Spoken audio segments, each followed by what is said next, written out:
Sus invitados son parte de una nación letrada y democrática en donde la conversación versa en torno a libros fundamentales. Radio Sol presenta La República de las Letras, la excusa perfecta para reflexionar acerca de lo que somos o de lo que podemos llegar a ser. Conducen Marce Mercado, Francisca Navarro, Bernardo Cienfuegos, Cristian Campos Marín y Alberto Mayol.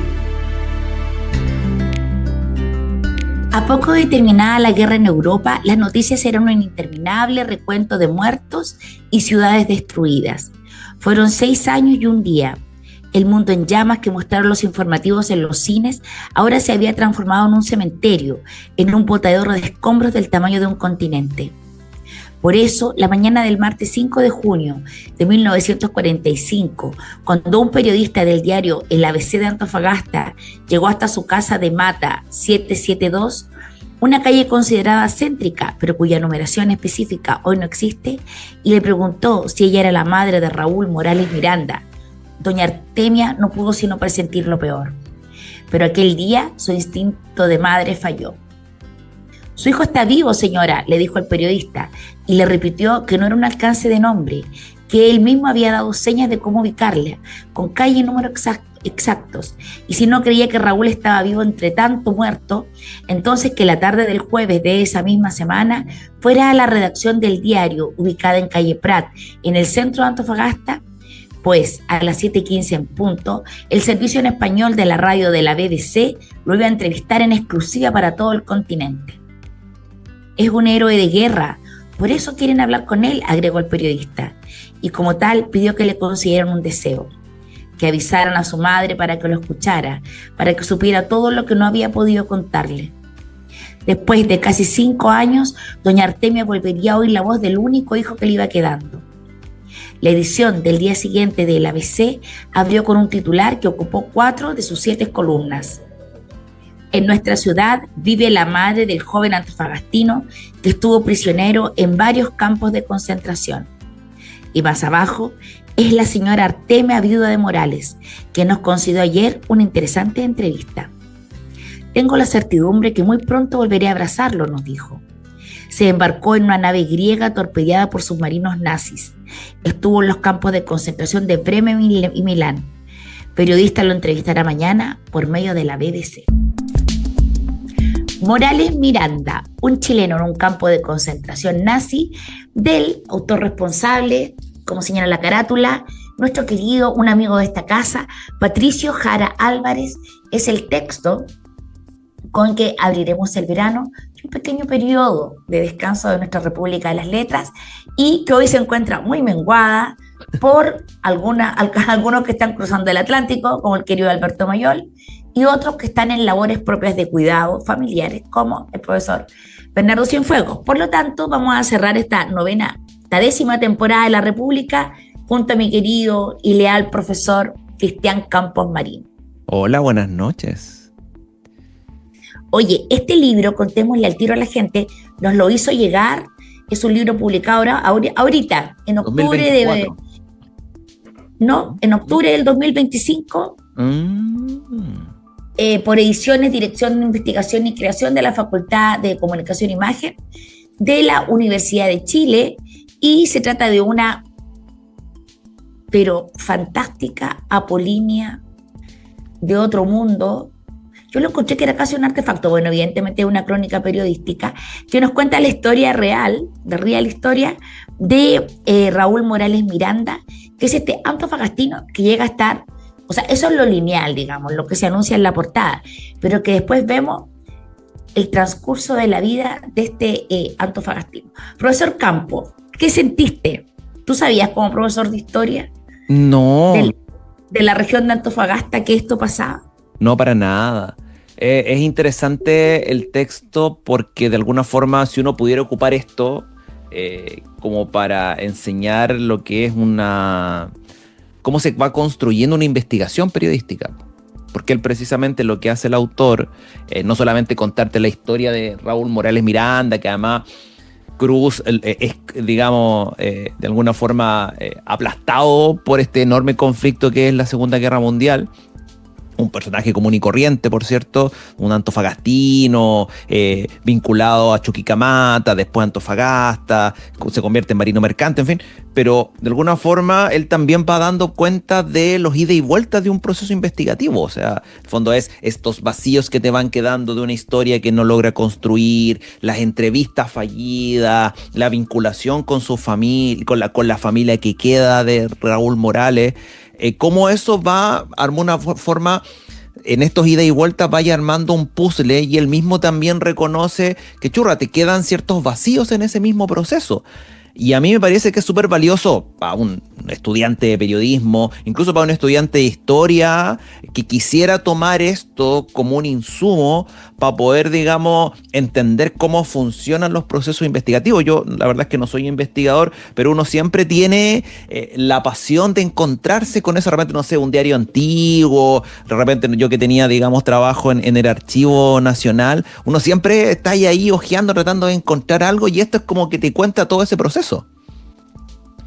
Fíjate que uno parte leyendo una novela, no tiene muy claro, uno se imagina por la portada, una hermosa portada, que se va a encontrar, bueno, que lo dice, con un chileno en un campo de concentración nazi, pero al terminar este libro, que es un libro breve, que cuenta con 100 páginas, luego tiene un álbum, y luego cuenta con un epílogo.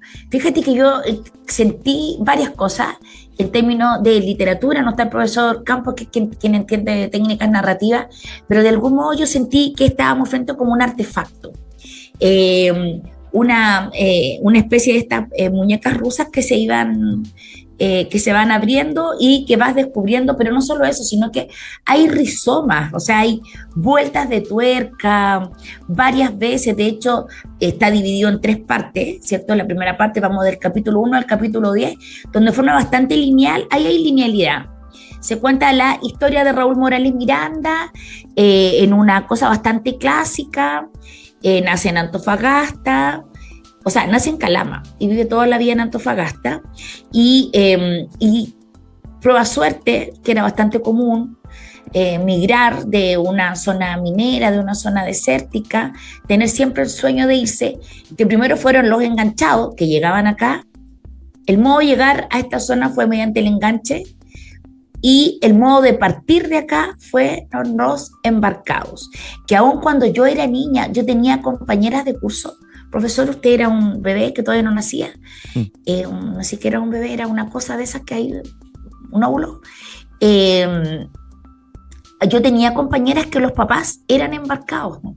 Y eran estos típicos embarcados que no volvieron nunca más, o sea, que se perdían en el horizonte del mar, porque tenían cierta comunicación con sus familias a través de cartas, siempre se iban buscando un mejor futuro para su familia. Las familias en el 90% de los casos quedaban acá. Eso fue en los 70, en los 80. Él parte, y luego nos encontramos con una segunda parte donde ya hay una pequeña vuelta de tuerca.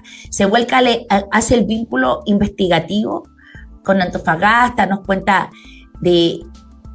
aparece en una especie de cameo, no lo sé, Floreal Recabarren, en una cuestión deliciosa, contando historias que hemos escuchado acerca de cómo se informaban para la Segunda Guerra Mundial. Y luego ya en la tercera parte hay una nueva vuelta de tuerca respecto de su vida, y ya el epílogo viene a cerrar una cuestión que es una rareza, porque en definitiva lo que hace este libro es contarnos una historia que pareciera ser al final que no era tal historia, y dejarnos como en una aporía del pensamiento, porque además sí es una historia real. Sí, una historia real. Interesante esto que tú planteabas ahí al inicio, porque la historia de Raúl Morales Miranda, antes de convertirse en prisionero de guerra de la Segunda Guerra Mundial, por decirlo, o sea, de la Segunda Guerra Mundial, es como muy típica del norte, esto del buscavida, de alguna forma de una identidad marcada por el riesgo, por la precariedad, por el movimiento, en el sentido, digamos, estos es como se forma el norte, pues estos campamentos mineros que se van formando en base a incertidumbre, a arreglárselas como pueda, y de alguna forma el personaje precisamente durante toda su vida va demostrando eso, o sea, en el fondo esta inventiva, esta capacidad de alguna forma de saber diferentes oficios, de arreglárselas por aquí y por allá. Un poco yo pensaba en el texto, y de hecho hay una frase que ocupa Jara de esto para hablar de Morales Miranda como esto de personaje que se echa al camino, que es una frase que también ocupa Salazar en Ser Niño Guacho en la historia de Chile. Entonces estos personajes, digamos, que salen a buscarse la vida, pues salen, digamos, a conocer el mundo, a aprender diferentes oficios, por aquí, por allá se las van arreglando. Entonces, y en el caso, digamos, de este personaje, su aspiración es conocer el mundo, o sea, y él precisamente llega desde Chuquicamata, donde estaba trabajando, donde era como una especie como de mecánico, qué sé yo, tenía como esa vinculación como con los fierros, llega a Antofagasta y se embarca, digamos, en el primer barco, y se convierte rápidamente en marino mercante, llega a Buenos Aires, de ahí tiene una vinculación con un barco griego que empieza a mover productos desde Brasil hacia Inglaterra, en un momento precisamente en que está activado todo el bloqueo alemán sobre Gran Bretaña, y en ese proceso se convierte digamos, en prisionero. Además, en ese proceso también, digamos, tienen un intento de motín, lo que lo convierte también en un personaje un poco más peligroso, y por eso termina, digamos, en una especie de campo de concentración en Bremen. Lo que pareciera ser. Sí, lo que pareciera ser, porque también todo está...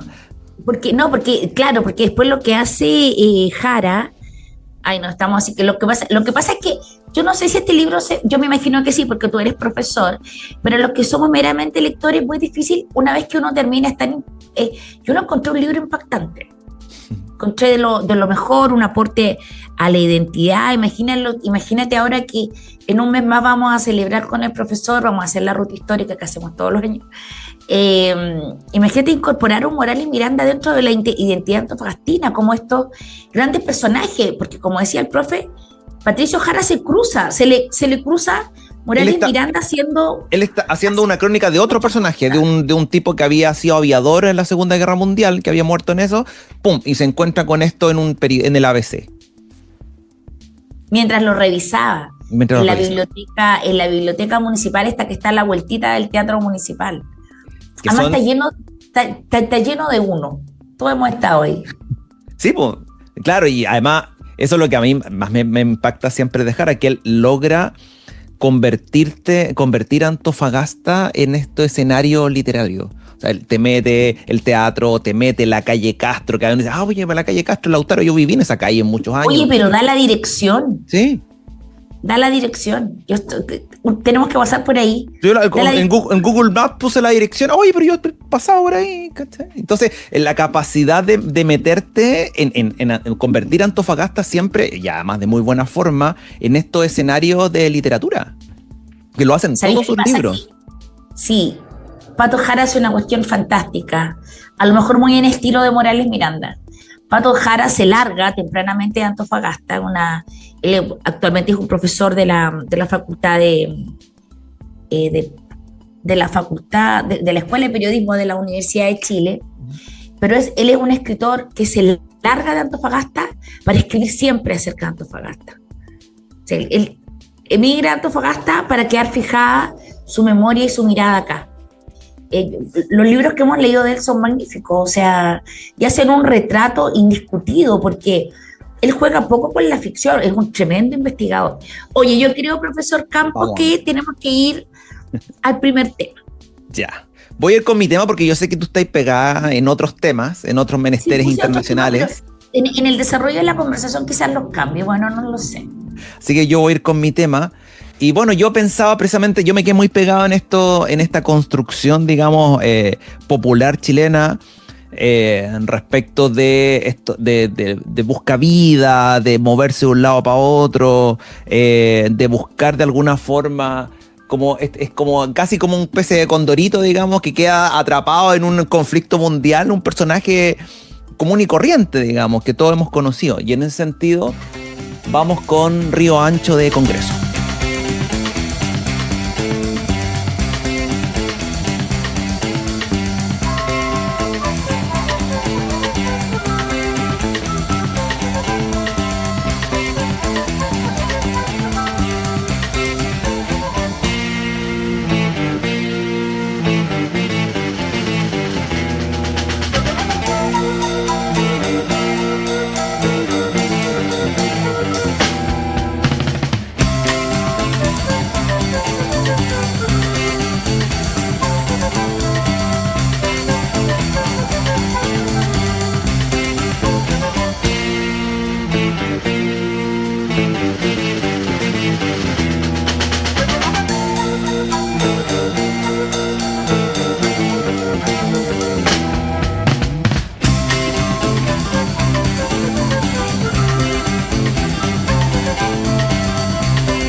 Radio Sol está presentando La República de las Letras.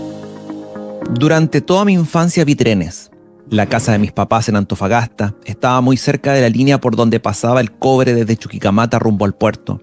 El tren iba o venía mañana, tarde, noche. Primero era un pitido, luego un traqueteo de la locomotora transformado en una vibración. Casi un pequeño temblor y finalmente la culebra de carros frente a la ventana. Cuando chicos, con los amigos del barrio saludábamos a los maquinistas. Cuando crecimos se nos metió el diablo, les tirábamos piedras. Algunos incluso subían a los carros y avanzaban varios metros haciendo piruetas y gesticulando obscenidades. Había que tener destreza y rapidez. Nunca me atreví. Morales Miranda sabía de trenes. Había trabajado en Chuquicamata y después, muchos años después, lo volvería a ver. Pero los suyos habían sido de carga, una hilera de plataformas rojizas por los cátodos de cobre y grandes como una puerta que desde hoy cruzan el desierto, serpenteando entre los cerros hasta llegar al puerto. Allí los suben a los barcos y los barcos se pierden en el horizonte. En cambio, los trenes que Morales conoció en la Europa en guerra eran distintos. Allí están las fotos y los documentales. Hay vagones repartidos en varias partes del mundo. Uno de ellos está en el Florida Holocaust Museum, en el centro de Saint Petersburg. Tiene las medidas de casi todos los carros destinados al transporte de ganado y utilizados en la deportación. Poco más de 9 metros de largo y 4 de altura, sin contar las ruedas. Su ancho interior es de 3,5, pero sirven de poco los datos exactos cuando estás parado frente a uno. Es tan grande como una casa, al menos así lo creyeron mis hijas, quienes después de haber recorrido las otras salas de aquel museo, mantuvieron la idea de que antes, en los tiempos de su abuelo portuario, la vida era en blanco y negro. Se veían tan pequeñas frente a este armatoste silencioso hecho de madera y fierro y del que en la esquina inferior resaltaba el número 1130-695-5 y una sigla apenas distinguible. Morales Miranda, un chileno en un campo de concentración nazi, de Patricio Jara Álvarez. Leemos esta noche calurosa de La República de las Letras en verano. Yo les contaba en el bloque anterior, o conversábamos con Marce, respecto de los procesos de investigación, como uno se va, de repente te topáis con algo, así como que investigando otra cosa, salta de repente un dato, algo que te llama la atención, y como de alguna forma eso queda ahí como un apunte, y él mismo lo señala, para luego te queda dando vuelta, le vais dando vuelta permanentemente, incluso pasan años, y luego retomáis esa historia. Él mismo cuenta también que la historia precisamente de Morales Miranda lo persiguió por harto tiempo, apareció en una primera edición, un grupo de historias, no me acuerdo en este rato, pero te aparece en el texto, era como... Aparece que esto lo voy a mencionar porque pertenece a ese lote generacionalmente el Pato Jara. Es de un compendio que hace Sergio Gómez, que es uno de los escritores íconos de la generación de los 80, que se llama Dios es chileno. Porque antes había publicado uno Dios es colombiano, Dios es peruano. Entonces lo que hace Gómez, y que, profesor, creo que lo tengo en mi pequeña biblioteca porque yo he leído. Yo conocí a Sergio Gómez, hay pequeña digresión, en un libro que se llama Adiós Carlos Marx, nos vemos en el cielo. Entonces, porque es de la generación de Fuguet, ¿te fijas? Un poco más joven el Pato Jara. Pero ahí, en ese grupo de cuentos, en un libro que podía encontrar en librerías. Y él mismo reconoce que esa investigación está llena de errores, de ciertos vacíos que él mismo rellena con una cosa media ficcional. Y claro, y que son precisamente lo que yo te decía, pues, o sea, son esos procesos de investigación de uno toma algo, lo va desarrollando, van quedando vacíos, después lo vuelve a retomar. Entonces son como estos idas y vueltas que él... ¿Y qué hace uno cuando quedan vacíos? Lo rellena con ficción, por supuesto. Inventa, claro, sí. Pero también el mismo, en el parrafito que yo les leía, precisamente él va contando su propio proceso. O sea, él en la visita al Museo del Holocausto, ve estos trenes, cuenta la historia, lo vincula con el tema de Morales Miranda y su relación con los trenes. Entonces, claro, son precisamente esos ida y vuelta que tienen la investigación. Yo recién les contaba respecto de Morales Miranda, cuando es capturado, él y no se convierte, y ahí vamos ya un poco más al tema de la guerra, no se convierte porque uno piensa inmediatamente, bueno, en un campo de concentración, tiene uno, y precisamente también el autor lo aborda, tiene una la imagen mental, digamos, de lo que es un campo de concentración, por las películas, por los documentales, inmediatamente te imagináis ese proceso. Sin embargo, Morales Miranda, para ser justo, digamos, con el personaje, él no va a un campo de concentración del que nosotros estamos pensando, sino que en realidad él tiene una especie como de...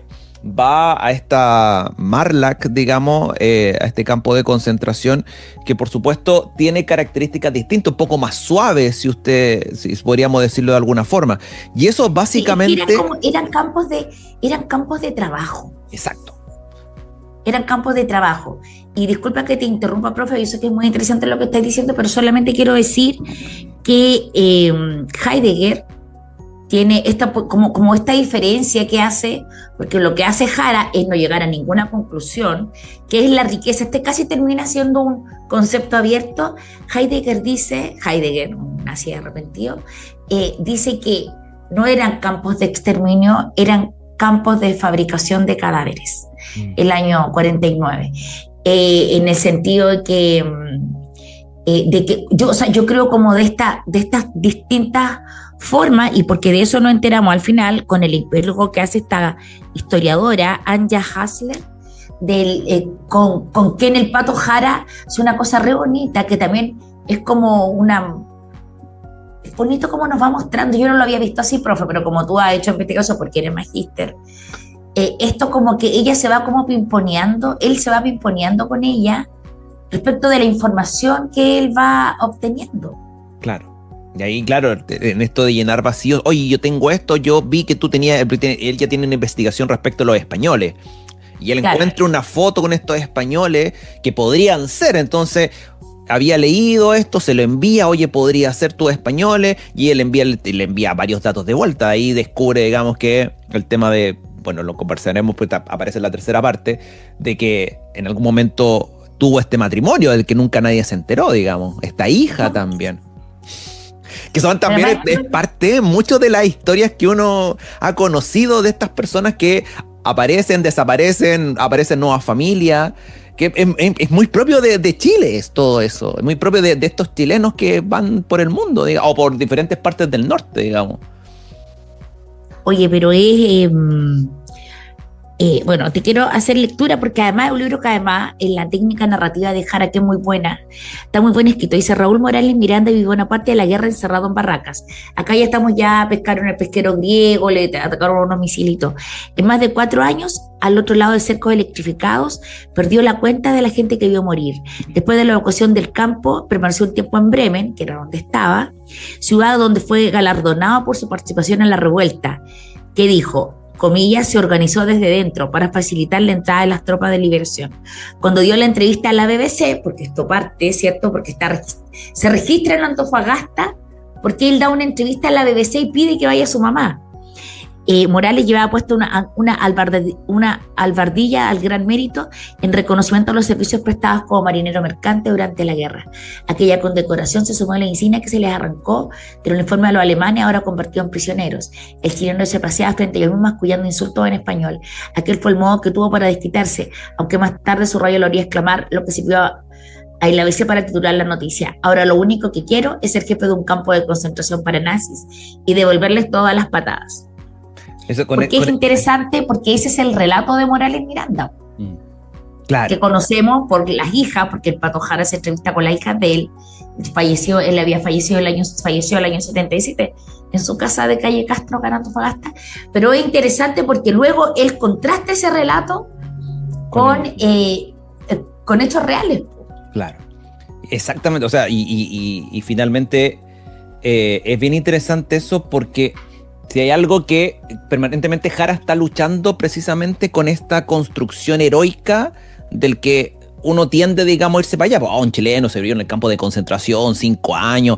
Todo esto que él precisamente relata en esta entrevista de la BBC. Y si hay algo que queda claro en este proceso de investigación es que Morales Miranda, y es como funcionan también las maquinarias, digamos, de estos gobiernos totalitarios, sobrevive básicamente porque es útil. O sea, en el fondo, el tipo tiene dominio o tiene, digamos, cierta expertise respecto del tema mecánico y por tanto inmediatamente se Había inserta. trabajado en Chucky. Claro. Entonces inmediatamente se inserta, inmediatamente, digamos, lo meten en la dimensión económica del proceso. En el fondo, este campo cae, digamos, en esta categoría como de prisioneros con oficios útiles, y por tanto su experiencia como mecánico lo convierte en un recurso valioso, entre comillas, digamos, para fábricas, para talleres, para obras estratégicas. Por tanto, no es enviado a canteras o trabajos agrícolas más extremos, sino que lo envían a labores mucho más especializadas. Entonces, en el fondo, este cuerpo, esta persona, digamos, su saber técnico pasa, si usted quiere, digamos, a ser parte del engranaje económico y productivo del Reich, digamos, y es cómo funciona esto. Hay una cita, por ejemplo, de Watchman, que es uno de los grandes investigadores del Holocausto, sí. Donde, claro, de alguna forma, él dice, a partir del año 41, cuando la guerra se comienza a volver mucho más compleja, la maquinaria, digamos, de los campos de concentración comienza a tensionar precisamente esta lógica de lo racial que originalmente movía los campos de concentración, como de la segregación racial, versus la necesidad de producción económica. Entonces, Alemania necesitaba, a partir del año 41, producir a cualquier costo, refugios, búnker, galpones, infraestructura militar, y para eso necesitaba, de manera urgente, mano de obra esclava no alemana. Y ahí, en ese sentido, eso le permite la sobrevivencia a Morales Miranda. En todo caso, es una metáfora de la sociedad en la que vivimos, ¿no? Sí. Sobrevive, o los mejores sueldos, tú lo vives, profesor, como profesor. Los mejores sueldos para aquellos que se suman a las labores productivas, que son el sustento o que ayudan a la riqueza de un país. Oye, me toca ir con mi tema, no tengo idea cuántos minutos llevamos, como no vino el Bernardo. Somos así, pues, nos ponemos a hacer el programa y grabamos nomás. Hace poco estuve en Lima y se me ocurrió esta canción a partir de la lectura de este libro en voz de la gran Chabela Vargas, No soy de aquí ni soy de allá, dedicado a Raúl Morales Miranda.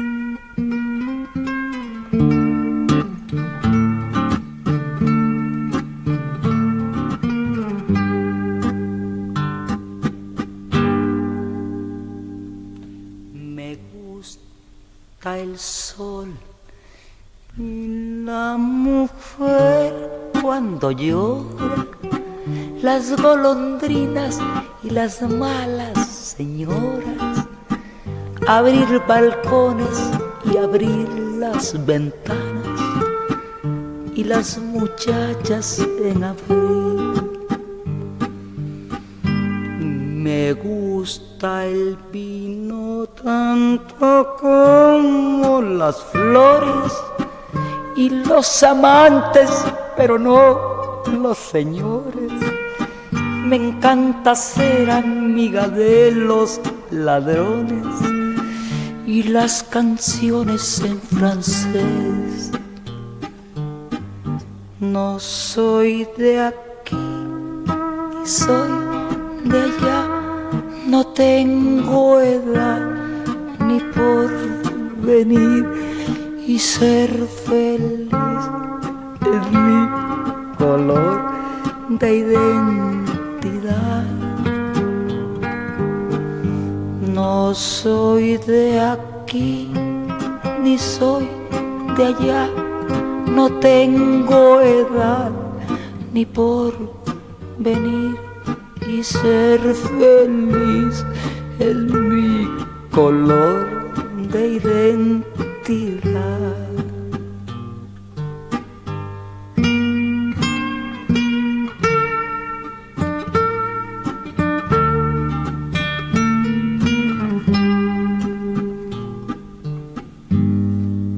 Me gusta estar tirada siempre en la arena, o en bicicleta perseguir a Manuela, con todo el tiempo para ver las estrellas, con la María en el trigal.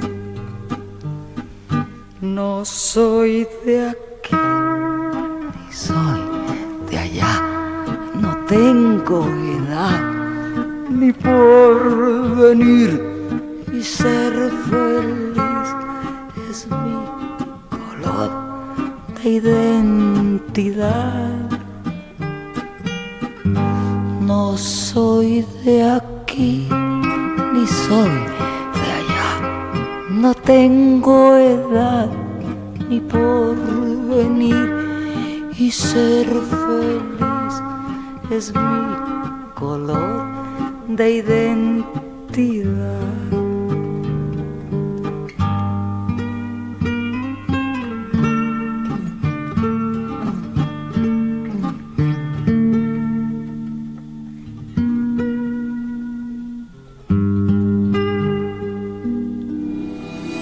Seguimos en Radio Sol con la República de las Letras. Raúl Morales y Gertrude Saunders llegaron a Chile en un barco de la antigua compañía inglesa de vapores. El viaje duró casi un mes. Hicieron amigos y se tomaron una foto que conservan sus hijas. Cruzaron el canal de Panamá y bajaron en el puerto de Mejillones. Allí nació Juan, su primer hijo, en 1946. Luego vino Federico, que murió a poco de nacer. Raimundo, Gertrude, Mónica también falleció a los pocos meses, y Elsa. Hoy solo quedan Gertrude y Elsa. Raimundo falleció en el sur y Juan fue un destacado bombero que murió en 2018. Mi papá salió del campo de concentración apenas con un morral con algunas pocas cosas. De hecho, para casarse, Fred, el hermano de mi mamá, le prestó un traje. Desde entonces nunca le gustó la ropa nueva. Cada prenda la usaba hasta las últimas. Mi mamá le compraba la ropa, los zapatos le gustaban, eso sí. En los últimos años se preocupó un poco más de eso, dice Gertrude. Cuando se casaron, ambos estaban muy seguros de lo que hacían. Mi mamá no quería saber más de la guerra. A su padre, el abuelo Henry, le quitaron una finca para mantener prisioneros alemanes durante la Primera Guerra Mundial. Le sacaron todos los animales y encima tenían que cuidar a los presos. Luego de Mejillones, la familia se desplazó a Antofagasta. La ciudad aún mantenía en parte el pulso de los años de la guerra y Morales Miranda se fue enterando de todas las cosas que ya habían ocurrido. El historiador Florial Recabarren tenía 15 años al inicio de los combates en Europa. Era estudiante del Liceo de Hombres de Antofagasta y, como muchos jóvenes, se interesó por lo que ocurría al otro lado del mundo. A los chicos de aquella época nos importó la guerra. La seguíamos en un mapa que marcábamos con banderitas cuando tomaban ciudades. Morales Miranda, un chileno en un campo de concentración nazi, lo que acabo de leer, no es parte sustantiva, pero me parece un retrato tan hermoso y además como rescata la figura de un prócer de la historia de Antofagasta, como además de la generosidad que tuvo Recabarren en vida con sus saberes acerca de la historia. Sí, sabes que yo lo encuentro súper interesante esa parte, porque precisamente te permite comprender Antofagasta en el desarrollo de la Segunda Guerra Mundial.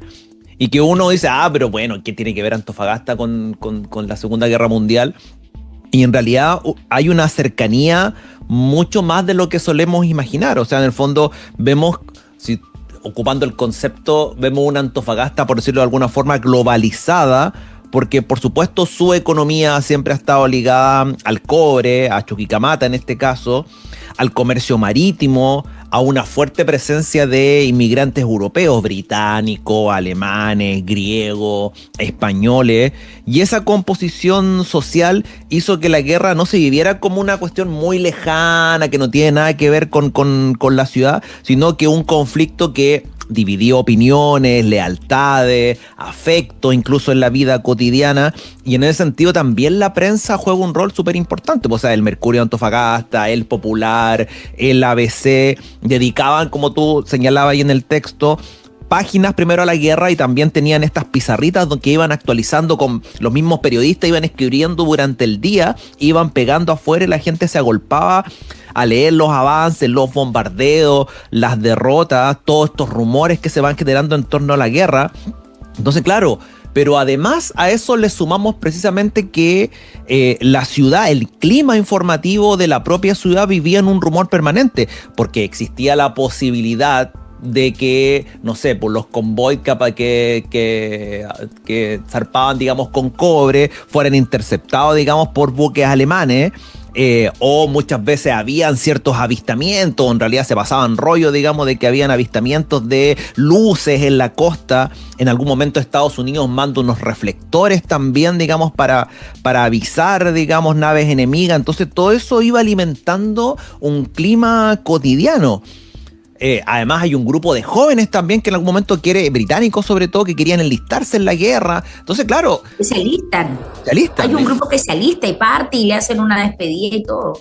Entonces uno ve que Antofagasta sí estuvo súper involucrada, o por lo menos desde el clima de ciudad, estuvo súper involucrada en el conflicto. Ahora, eso no impide, digamos, que la vida cotidiana siga existiendo. O sea, en el fondo el comercio seguía funcionando, los jóvenes seguían paseando por la Plaza Colón, las rutinas, digamos, no se detenían. Y esa coexistencia entre la normalidad y la posibilidad lejana y no tan lejana del peligro es algo que está súper presente en la ciudad durante todo el periodo. Es súper interesante tu mirada, porque en realidad lo que hace Jara permanentemente es mostrarnos una Antofagasta que es global, que es global primero porque es acá donde reside uno de los, por su calidad de ciudad estratégica, por ser una ciudad minera. Generalmente somos mal mirados por ser ciudad minera, esta cosa como de los bares, como esta dislocación cultural que hay en las zonas mineras, pero Jara lo hace y lo presenta a partir de algo que parece obvio. Él dice, acá permanentemente, bueno, es una ciudad que se pobla, ¿cierto? Con fuerte presencia de extranjeros, fundamentalmente ingleses, que son los que están vinculados al ferrocarril, y también con alemanes, po. Entonces, incluso, o sea, esa parte la encontré, esta mirada que tiene Jara acerca de nuestra ciudad, es una cosa que debiera rescatarse y ser un aporte a la identidad. Un aporte fuerte a la identidad. Y lo otro que te iba a decir es que, bueno, Fredel Recabarren era compadre de mi suegro, entonces lo conocí bastante. Y una vez escuché una conversación, estaban en la casa, bueno, de mi ex casa, entre Carlos Espinosa, caballero del ANCA y miembro de la Academia Chilena de Energía Nuclear, Fredel Recabarren y mi suegro, Gastón Navarro. Y recordaban los tiempos en que la democracia cristiana, ellos habían sido falangistas, habían fundado la DC acá, en tiempos de la falange, y contaba, siempre me acuerdo esto, pero es primera vez que lo vi retratado en una novela. Carlos Espinosa contaba que el día en que desembarcan que empieza el término de la Segunda Guerra Mundial, ellos estaban en calle Prat y hablaba de la pizarrita, entonces tenían una radio arriba, una de estas radios así, medias cornetas, bajaban y la gente se agolpaba en relación a las pizarritas y iban actualizando las noticias de que la guerra estaba terminando. O sea, este clima que se vivió, lo que sí, yo quedé así como en shock, esto de que hubo gente acá que se alistó, que está en el texto de Jara. Como yo les decía, no es lo sustancial y seguramente el Pato Jara nos va a pegar con un ladrillo en la cabeza porque todo lo que ha querido hacer en la vida es no ser este provinciano antofagastino y termina escribiendo novela de tremendo aporte identitario. Perdónanos, Pato Jara, si es que escuchas esto, we love you. Vamos con tema. Ay, sí, vamos a ir con tema de la guerra o de la no guerra. Yo creo que dado dada la situación en el mundo, debiéramos ir con tema. Profe, yo quiero tocar ese de Bob Dylan, pero que no sé decir bien el nombre. Dele nomás, po. De ahí lo buscamos. Ya, no, es que el nombre, espérate, es que tengo que leerlo, po. Ya, vamos a ir con Bob Dylan. ¿Por qué? Porque podemos. Bueno, y a partir para que no haya más guerra en el mundo, ni invasores, Peace, peace. Ni invasores ni dictadores. Vamos a ir con Knocking on Heaven's Door de Bob Dylan. Wow.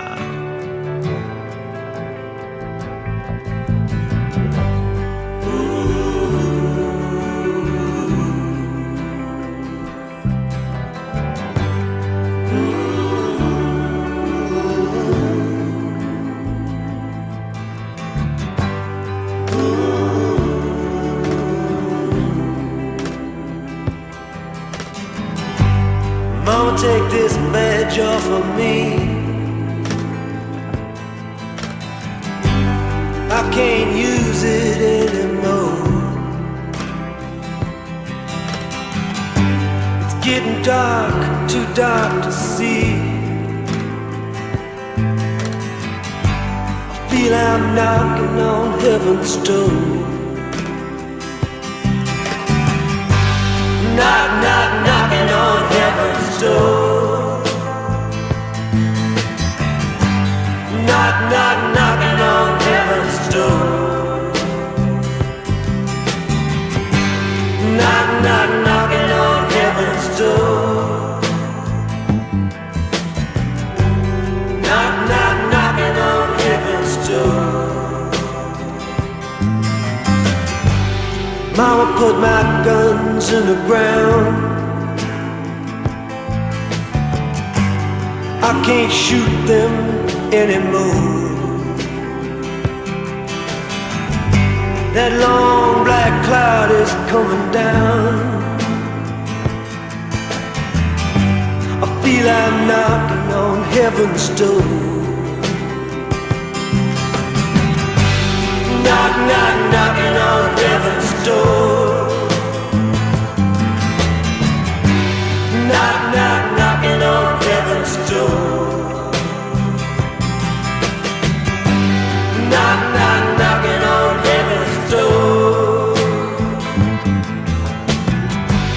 Knock, knock, knocking on heaven's door.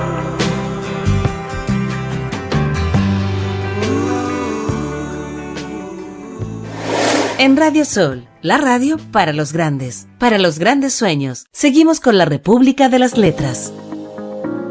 La casa de calle Castro 5626 fue construida por Raúl Morales Miranda con sus propias manos. Recibió el terreno y comenzó el trabajo con ayuda de algunos compañeros del ferrocarril. Aquello era común en esos años, que los hombres levantaran sus casas. Uno de los primeros recuerdos que tiene Elsa de su padre es justamente de los días cuando preparaban el terreno. Estaban cavando el pozo y como entonces yo era chica, me metían adentro de un balde para que bajara a llenarlo y así sacar la tierra. Elsa también tiene imágenes de las noches cuando su papá le contaba historias para hacerlas dormir. Casi todas, desde luego, tenían que ver con la guerra y estaban llenas de detalles con las que lograba entretenerlas. No le creía mucho las historias, las contaba como si fueran cuentos. Ahora me doy cuenta de que lo que decía era verdad. Tantas aventuras que pasaron los viejos. Hay cosas que no se me grabaron porque no les creía mucho. Hoy siento que debía haberlos escuchado más. Su hermana Gertrudes agrega, a él le gustaba contar historias y varias pasaron de mis hijas a mis nietas. Ellas han contado que tenían un abuelo que estuvo en la guerra y sus profesores de historia siempre se interesaban en saber más. Una vez que la familia se instaló en la calle Castro, Gertrude Saunders se dedicó a labores domésticas, pero al poco tiempo recibió una oferta de trabajo de la empresa DuPont, instalada al sur de Calama en 1949 bajo el nombre de Compañía Sudamericana de Explosivos. Había levantado un complejo conocido como Fábrica Rioloa y Gertrude llegó como ama de llaves a la residencia de los ingleses del campamento.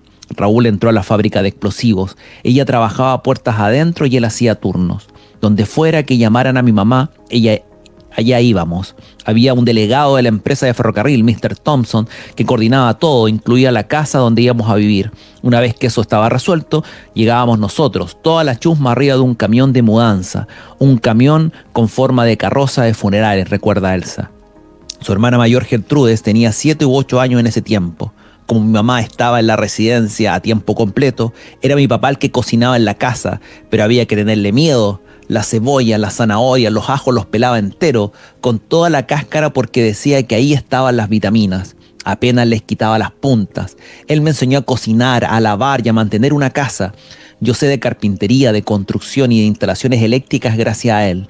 A veces pienso que todo lo que aprendió en Chile y como marina mercante lo salvó cuando estuvo preso en Alemania.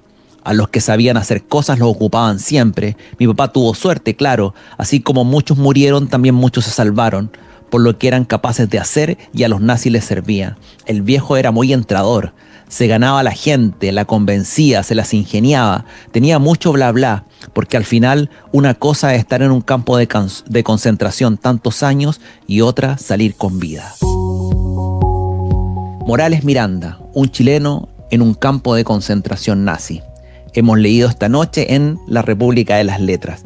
Qué bueno el libro, o sea, tiene tantos pasajes tan buenos. Mira, recién tú en el tema me decías que este era para Jara Lovers, ¿cierto? Que nosotros con el profesor evidentemente somos de aquella raza encabezada por Marquito Franasovich en Antofagasta, que amamos al Pato Jara. Pero yo encuentro que es un libro muy bueno. O sea, imagínate en la playa. Bueno, yo me lo llevé para Juan López, donde estuve el fin de semana. Hay que decir una vez más que estamos grabando como siempre a las 6 de la mañana. Oye, solamente acotar, bueno, léanlo, consíganlo. El Pato Jara nos los mandó de regalo varios de estos libros. Tiene una bibliografía que la pone de lujo. Entre ellos parte, evidentemente, como buen antofagastino, con Isaac Arce, que él usa la segunda edición. Bueno, pasa por los libros icónicos para estudiar la Segunda Guerra Mundial. Entre ellos, por ejemplo, libros relativamente actuales. Profesor, yo me puso un poco en shock. Libros del 2004. De la Mónica Kass, que es una investigación respecto de los chilenos en la Segunda Guerra Mundial. Sí. El año 2005. Que Chile y la Segunda Guerra Mundial. Testimonios de los sobrevivientes. Ella es Mónica Kass, hermana del presidente. La familia Kass no creo que sea muy grande, así que me da la impresión tiene que haber algún rasgo de parentesco. En algún momento lo voy a investigar, porque me quedé con la misma duda que tú. Yo he visto el libro. No, yo lo googleé. Se llama Mónica Kass Rist. Y el presidente electo se llama José Kass Rist. Ah, ya. Así que presumo que es el sector que se llevó la... Bueno, ella, que él la lava en parte de su investigación. Está la Anja Hasler, que es esta investigadora con la que él va teniendo como una cuestión medio especular, que tiene unas cosas del 2020. No, está fantástico. Como tú decías, bueno, y está este fue el que a mí me hizo como un poco en shock, una historia de los campos de concentración nazis, cómo el mundo descubrió el horror. Hay una historia súper interesante acerca de los españoles. Es mucho más que lo que leímos. Nosotros les contamos un poco lo que a nosotros modestamente nos llama la atención. Por ejemplo, dentro de eso ahí está la historia de que él hace, digamos, como estos caminos paralelos, como estas ramas que se van generando a propósito de su proceso de investigación. O sea, en el fondo, para tratar de encontrar datos, empieza a contactarse con diferentes personas, y entre ellos llega la historia de Gunther y Jürgen. Oye, claro. Oye, que con una destreza narrativa los mete, pero los que logra, pero queda bien, queda súper bien, porque es una cosa muy distinta, que son dos niños alemanes que están viviendo en Chile, que lo vincula precisamente a partir del texto de la Mónica Kass.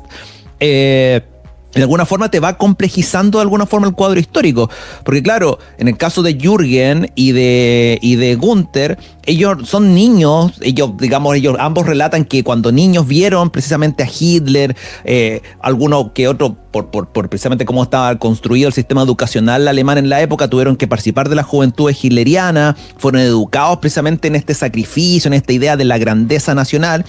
Y cuando llega el momento de la guerra, ambos se encuentran, el año 44, ambos se encuentran que ya a esa altura ya no hay aviones, uno quería ser piloto y ya no quedan aviones que pilotear, es todo un desastre, solo hay ruinas, hay hambre, pasan mucho frío y barro, o sea, hay mucho barro de por medio, digamos, en la etapa ya final de la guerra, en el despelote absoluto de Alemania, donde es un caos total, donde hay ciudades destruidas, la infraestructura colapsada, y lo vincula, por ejemplo, también con esta escena muy propia de la película La Caída, no sé si la habéis visto, de Hitler. Oye, ahí el guiño cinéfilo de Pato Jara. La Caída de Oliver Hirschwickel, que la anoté para verla. Que es cuando Hitler condecora a estos niños, po. Entonces, claro, porque lo que muestra La Caída es que hay un momento, que por supuesto eso no está en la historia, menos de Alemania, en que Hitler se había quedado con un ejército que estaba plagado de niños como Gunther y Jürgen, que son cabros de 13, 14 años, y de ancianos o de gente o de personas mutiladas, ¿cierto? Producto de la misma guerra. Y que eso no lo muestra porque, claro, como buen como buen loco de mierda, Hitler da esta imagen de potencialidad permanente, pero aún así conserva estas formas y los condecora. Es súper interesante esto que hace, cómo nombra una institución que uno se entera de esta historia, estos certificados de descargo, porque estos chicos habían participado de la Segunda Guerra Mundial del lado de los nazis, po. Claro. Entonces después les otorgaban un certificado de descargo para decir como que no habían sido parte constitutiva para que no ser considerados criminales de guerra, digamos. Sí, y ahí inmediatamente te metes a continuación de ese capítulo, mete la situación de los campos de concentración en ese proceso. O sea, en el fondo, como también en este desorden de Alemania, rodeado, digamos, de los aliados a Alemania, como los campos de concentración también comienza el hacinamiento, la escasez, y esta cuestión que nosotros vimos también en el libro El Lector, que hicimos hace algunos meses atrás, esto de las marchas forzadas. Cómo los sacan de los campos de concentración. Lo hacen caminar para morirse. Lo hacen caminar básicamente para morirse. Entonces, claro, y ahí ya la violencia se vuelve errática, se vuelve completamente desesperada, y eso también lo logra meter en un texto de verdad que es muy valioso. Yo creo que el Pato Jara debería leerse mucho más en los colegios. O sea, cualquier texto que tú tomes. Debiera ser. Fíjate que cada vez que leemos un texto de Jara, El Sangrador, Geología de un planeta desierto, bueno, tú profe, te los has leído todos. Hace poco te leíste uno que yo te regalé de él. Dios nos odia a todos, que aparece, digamos, dedicado a Marco Franasovich.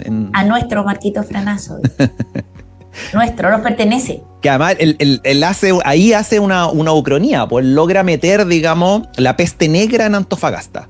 Cómo llega a través de los barcos. Fíjate que hay una maestría narrativa de cuando mete esto del Gunther y Jürgen, que si bien es cierto, son estos chicos que cómo lo retratan a partir del libro de la Mónica Kastrist, pero lo hace con maestría, porque fíjate que es un paso a ir un poco más adentro, porque le dedico un par de capítulos que de verdad son espeluznantes.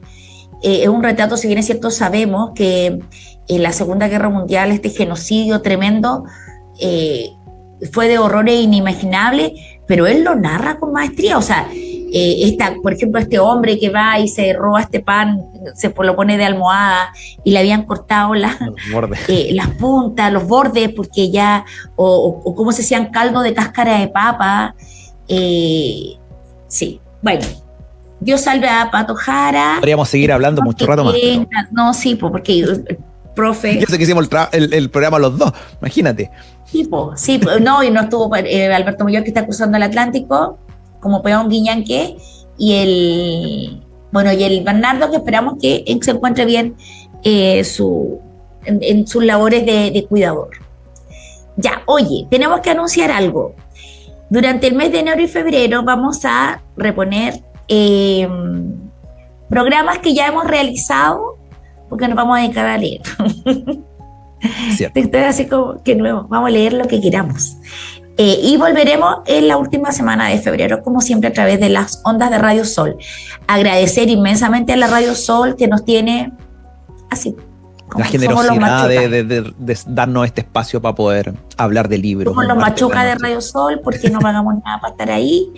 Y eso. Pero sí, este jueves, pasado mañana, a las 19 horas, los esperamos en el inicio del Club de Lecturas, en el Club de Lecturas del Mercurio, como cada verano, en que tendremos 6 sesiones. Terminaremos el 14 de febrero, cuando el profesor nos guíe por los archivos de el diario El Mercurio de Antofagasta.